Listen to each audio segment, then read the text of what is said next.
Introducción. El capital natural es comprendido como los ecosistemas funcionales capaces de generar una renta en forma de servicios, del cual el ser humano satisface sus necesidades, y está relacionado con la huella ecológica, ya que ésta se define como la cantidad de tierra y agua biológicamente productivas que la humanidad requiere para producir los recursos que consume y absorber los desechos que genera. Por tanto, al ser sobreexplotado el capital natural, la huella ecológica del ser humano es mayor, ya que según su consumo de recursos naturales será su producción de residuos, lo que se ha convertido en las últimas décadas como uno de los grandes problemas ambientales, debido a que día a día el aprovechamiento incontrolado e inconsciente de la naturaleza incrementa, por lo cual su huella ecológica supera la estimada, es decir, que un humano promedio debería consumir 1,8 hectáreas. Sin embargo, la huella ecológica es de 2,7 hectáreas de superficie global y se asume que seguirá en aumento. ¿Qué es el capital natural? El capital natural se define como el conjunto de elementos o recursos naturales, renovables y no renovables, originados por la misma naturaleza, generando una fuente de bienes y servicios útiles para el hombre, que pueden ser valorados en términos económicos, sociales y ambientales, constituyendo un patrimonio para la sociedad. Algunos ejemplos del capital natural son agua, suelo, subsuelo, petróleo, minería, madera, árboles, recursos pesqueros y paisaje, vistos como medios de producción. En términos económicos, el capital natural representa las reservas, ganancias e intereses generados a partir de los bienes naturales, es decir, de los flujos de bienes y servicios de los cuales dependen la sociedad y la economía para la supervivencia. Para entender también un poco lo que es el capital natural, es necesario conocer que los servicios ambientales o ecosistémicos son beneficios intangibles que los diferentes ecosistemas ponen a disposición de la sociedad, ya sea de manera natural o por medio del manejo sustentable. En consecuencia, la base de los servicios ambientales se halla en los componentes y procesos que integran los ecosistemas. Según Cano y Jaramillo 2013, el capital natural se identifica a través de 4 funciones principales relacionadas con el bienestar humano, como lo son proveer de recursos para la producción, absorción de residuos de producción, soporte de las funciones para la vida, servicios de esparcimiento. El proveer de recursos para la producción se basa en que las materias primas se convierten en alimentos, combustibles y procesos de la industria que se puedan desarrollar gracias a los recursos ya existentes. La absorción de residuos de producción dice que por medio de los recursos naturales se puede reducir la contaminación generada por métodos de producción que desarrolla el hombre para obtener sus productos de consumo diario. Soporta las funciones para la vida. Esta es la encargada de regular y predecir el clima, determinar la variabilidad ecosistémica, protección contra los rayos UV y otras más. Y por último, servicios de esparcimiento. Esta es la encargada de contribuir al bienestar humano, ofreciendo una gran variedad y riqueza visual de los recursos naturales. Funciones y servicios del capital natural. Los servicios ambientales hacen referencia a los procesos y las funciones de los ecosistemas que, además de influir directamente en el mantenimiento de la vida, generan beneficios y bienestar para las personas y las comunidades, teniendo presente que los ecosistemas son unidades que incluyen en su totalidad a los organismos de un área determinada dentro de la interacción con el medio físico para generar estructuras y funciones. Los ecosistemas son entendidos como un capital natural, es decir, como aquellos ecosistemas con integridad ecológica y resilientes, capaces de generar un flujo de servicios al ser humano mediante el mantenimiento de sus funciones. La FAO 2009 mantiene que todo ecosistema, natural o artificial, presenta funciones específicas como el resultado de la interacción con los componentes vivos, organismos productores y consumidores, y los elementos no vivos o abióticos como el suelo, sedimentos, aire, agua, funciones que hacen parte de procesos particulares de la naturaleza química, física, biológica y ecológica. Estos ecosistemas pueden clasificarse en 4 categorías según sus funciones de acuerdo con Berthe y Montes 2010, en las cuales estas son funciones de regulación, funciones de hábitat, funciones de producción y funciones de información. Las funciones de regulación se relacionan con la capacidad natural de los ecosistemas para ajustar y mantener procesos ecológicos esenciales en el mantenimiento de la vida. Las funciones de hábitat, los ecosistemas proveen a plantas y animales y microorganismos de espacio para el refugio, la reproducción u otras fases de su ciclo biológico. Estas funciones son fundamentales para el mantenimiento de la biodiversidad biológica y genética in situ. Las funciones de producción. Estas se refieren principalmente a la biomasa que producen los organismos vivos e incluyen procesos de fijación de nutrientes, conservación de energía solar a química y transformación de energía en materia, sobre todo producción de carbohidratos. Funciones de información. Estas son las funciones relacionadas con los mecanismos de la herencia, las que resultan de la evolución natural de las especies, constituyen todo el reservorio genético de la vida. En la presente tabla se muestran las funciones de bienes y servicios. Dentro de esta he colocado unos ejemplos de las funciones anteriormente mencionadas, como las funciones de regulación, producción, información y hábitat. En las funciones de regulación están regulación atmosférica, regulación climática y regulación hídrica. Dentro de la regulación atmosférica, a través de ella se obtiene la protección del ozono frente a los rayos UV y prevención de enfermedades, mantenimiento de la calidad del aire y como también influencia en el clima a través de los procesos o los ciclos biogeoquímicos. Regulación climática nos brinda el mantenimiento de un clima adecuado como lo es temperatura, precipitaciones, para la salud, la agricultura, entre otros, por procesos ecosistémicos a través de la influencia que tiene el clima por la cobertura del suelo y procesos biológicos. Regulación hídrica. Bueno, esta nos brinda el drenaje e irrigación natural, es decir, aporta agua a los cultivos por medio del suelo, por medio de esta en la regulación de las escorrentías mediante las cuencas hidrográficas. Funciones de producción, tenemos comida y materia prima. Bueno, la comida se obtiene a través de caza, recolección, pesca, acuacultura y agricultura de subsistencia y pequeña escala por conversión de energía solar en animales y plantas comestibles.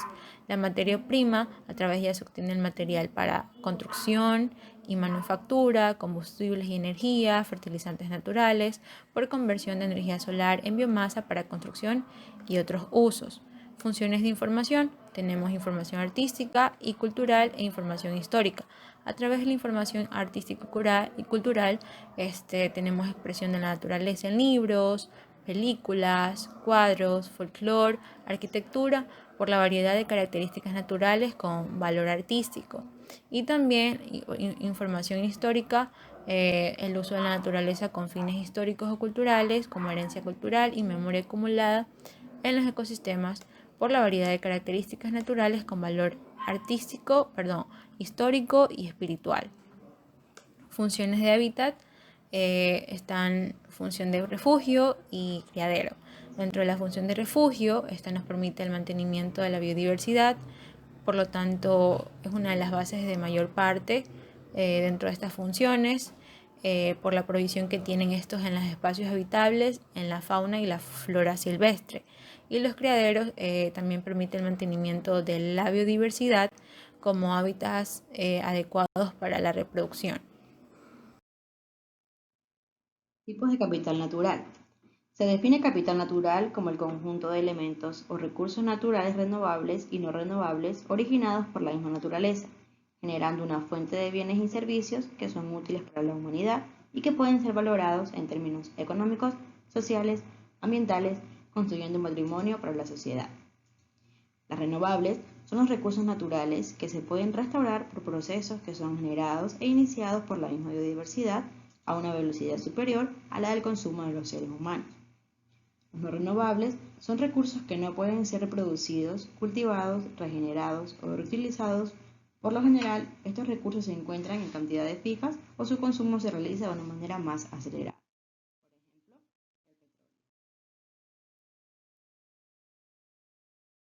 Tenemos los recursos recuperables, los cuales son los materiales que después de ser utilizados como recursos para un propósito específico, aún poseen propiedades físicas y químicas útiles. Tenemos los cultivados, los cuales son los procesos desarrollados por la agricultura, los cuales se pueden clasificar en cultivos anuales como cereales, patatas, legumbres y verduras, o 9 cultivos industriales como el algodón, el tabaco, y los cultivos permanentes como los viñedos, olivares, frutales y entre otros.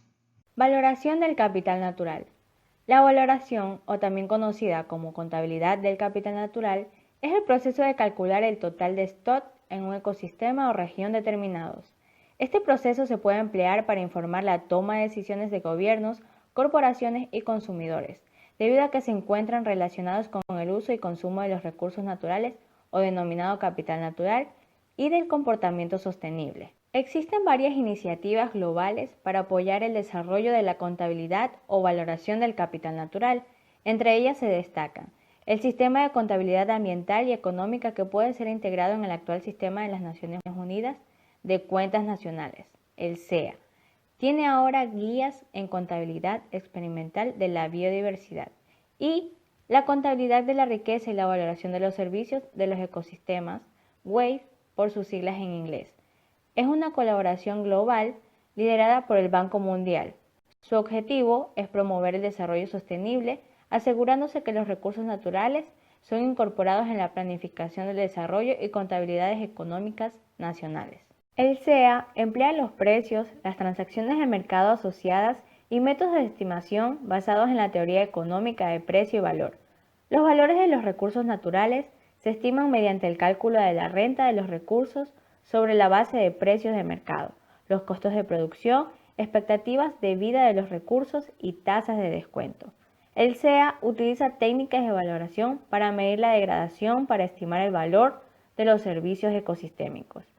La idea consiste en atribuir un valor a la calidad de los ecosistemas a través de los costos asociados a la prevención o la rectificación de la degradación de las funciones de los ecosistemas. Este enfoque es característico de las evaluaciones de proyectos, ya que permite dar las compensaciones entre los objetivos ambientales y no ambientales. Para medir el capital natural, el Banco Mundial utiliza los valores de mercado para obtener una proxy de valoración basada en los recursos minerales, maderables, productos forestales no maderables, las tierras de cultivo, pasturas y áreas protegidas. El valor de los stocks de recursos naturales se basa en los datos a nivel nacional sobre las existencias físicas y las estimaciones de la renta de los recursos naturales, sobre la base de los precios mundiales y los costos de extracción locales. La fórmula empleada por el Banco Mundial sigue el concepto estándar de la teoría del portafolio basado en el cálculo de un valor presente neto y establece una tasa de descuento del 4% con una vida útil de 25 años, es decir, una generación para todos los recursos. El valor presente neto de las rentas de recursos se utiliza para calcular los ingresos derivados del capital natural de un país durante un tiempo de vida asumido. Las estimaciones de la riqueza natural, según esta metodología, se ven restringidas por los datos. Por ejemplo, los bancos de peces y el agua del subsuelo no se miden en las estimaciones, mientras que los servicios ambientales que sustentan a las sociedades humanas y las economías no se miden de forma explícita. No obstante, se encuentra basada en principios económicos bien establecidos y contribuye al desarrollo de metodologías de medición, evaluación y valoración del capital natural, además de considerarse como eficiente para el mecanismo de cálculo flexible y estándar para ser replicado a nivel global. La huella ecológica fue desarrollada a mediados de los 90 por Martins, Wickens-Nagel y William Rees. Se la define como un área de territorio ecológicamente productiva necesaria para producir los recursos utilizados y para asimilar los recursos producidos por una población definida con un nivel de vida específico. También se la conoce como un indicador biofísico, ya que integra el conjunto de impactos que ejerce una comunidad humana sobre su entorno, considerando tanto los recursos necesarios como los recursos generados para el mantenimiento de una comunidad. Wickens-Nagel lo consideró un sistema de contabilidad ecológica, ya que muestra las consecuencias y las acciones de las actividades en el planeta, siendo una herramienta muy importante para determinar cuánto espacio terrestre y marino se necesitan para producir todos los recursos y los bienes que se consumen, así como la superficie para absorber todos los desechos que se generen. Todo esto usando la tecnología actual.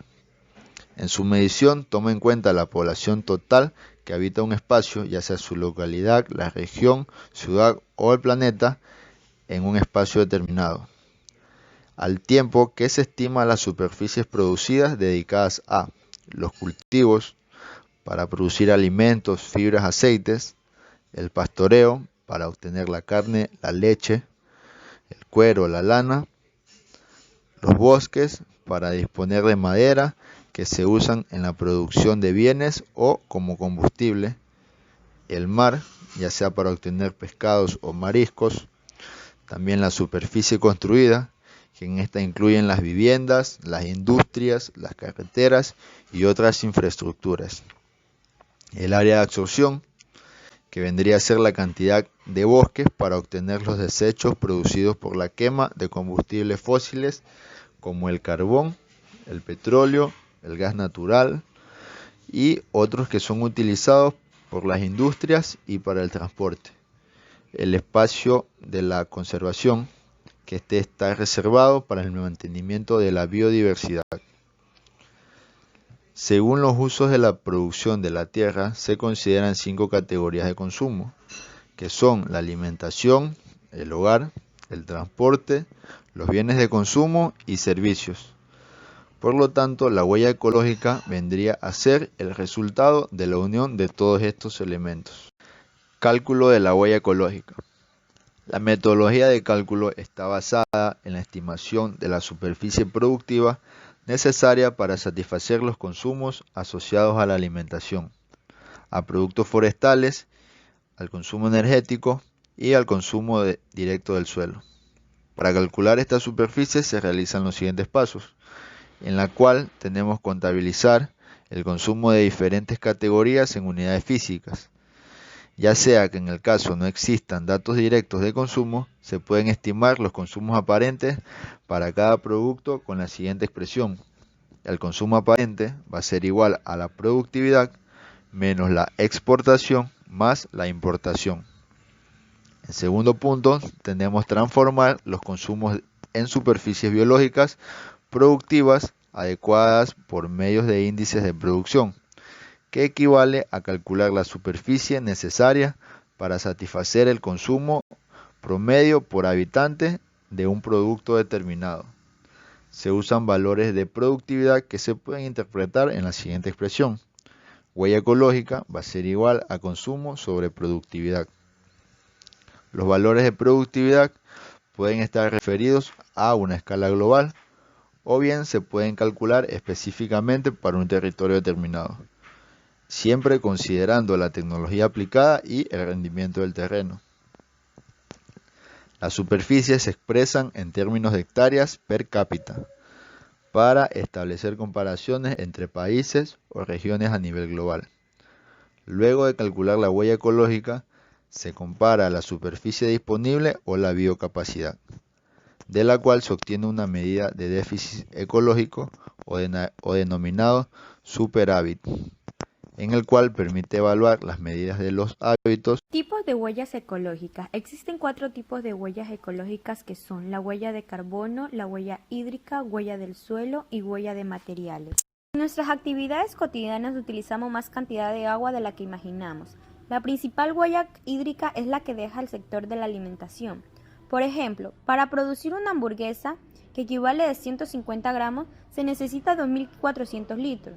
Para producir 500 gramos de queso, se necesita de 2.500 litros. Conocer nuestra huella hídrica sirve para concienciarnos sobre su uso eficiente.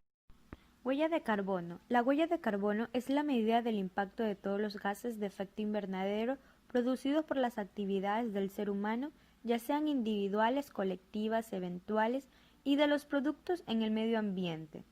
Se refiere a la cantidad en toneladas o kilos de dióxido de carbono, equivalente de gases de efecto invernadero, producida en el día a día generados a partir de la quema de combustibles fósiles para la producción de energía, calefacción, transporte y entre otros procesos. Se pueden diferenciar dos tipos de huellas de carbono que son huella de carbono de una organización y la huella de carbono de un producto. La huella de carbono de una organización mide la totalidad de gases de efecto invernadero emitidos de manera directa o indirecta en el desarrollo de las actividades de una organización, ya sea de una empresa. Huella de carbono de producto. Mide los gases de efecto invernadero emitidos durante todo el ciclo de vida de un producto, desde la extracción de las materias primas, pasando por el procesado, fabricación y distribución, hasta la etapa de uso y final de la vida útil, ya sean depósito, reutilización o reciclaje. Como ejemplo, la ganadería es uno de los emisores de gases de efecto invernadero más importantes, ya que el gas metano que emite es 23 veces más potente que el dióxido de carbono. Un kilo de queso curado genera 12 kilogramos de dióxido de carbono. Utilizar teléfono móvil durante 2 minutos al día produce 47 kilogramos de dióxido de carbono al año. Prácticamente todo lo que usamos, comemos y hacemos a lo largo del día produce dióxido de carbono. La solución más urgente es reducir el consumo en general, reutilizar, reciclar y pensar en las alternativas a todo aquello que compramos y en nuestros hábitos de consumo. La huella del suelo. La huella del suelo refleja la cantidad de terreno que hace falta para producir una materia prima. Las huellas muestran la cantidad total de recursos consumidos sin entrar a juzgar cómo se usan estos.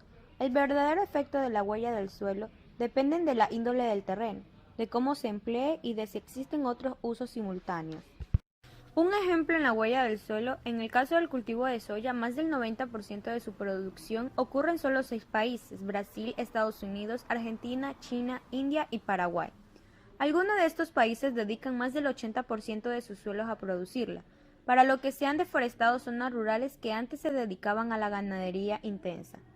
Este boom en el cultivo de la soya se debe al aumento de la demanda. Cerca del 75% de la producción mundial de soya se destina al pienso para animales criados a nivel industrial.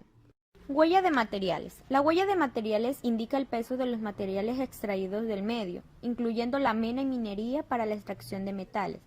Es decir, mide la cantidad de materias primas necesarias para fabricar algún producto o realizar alguna acción. También contempla la superficie consumida, la vegetación y arboleda afectada. Conclusiones. El capital natural y la huella ecológica son dos conceptos claves para el manejo de los recursos naturales. Se encuentran intrínsecamente relacionados, ya que uno representa los servicios que la naturaleza puede proporcionar para satisfacer las necesidades humanas, y el otro se lo interpreta como un indicador biofísico que integra un conjunto de impactos que una población genera en su entorno. Por esta razón, es importante conocerlos, ya que permiten evaluar el comportamiento de la humanidad y la biocapacidad de la Tierra de regenerarse y poder abastecer a todos los seres vivos, además de ser empleados para visualizar la situación de generaciones futuras de los servicios ecosistémicos y tomar medidas para mitigar los daños causados.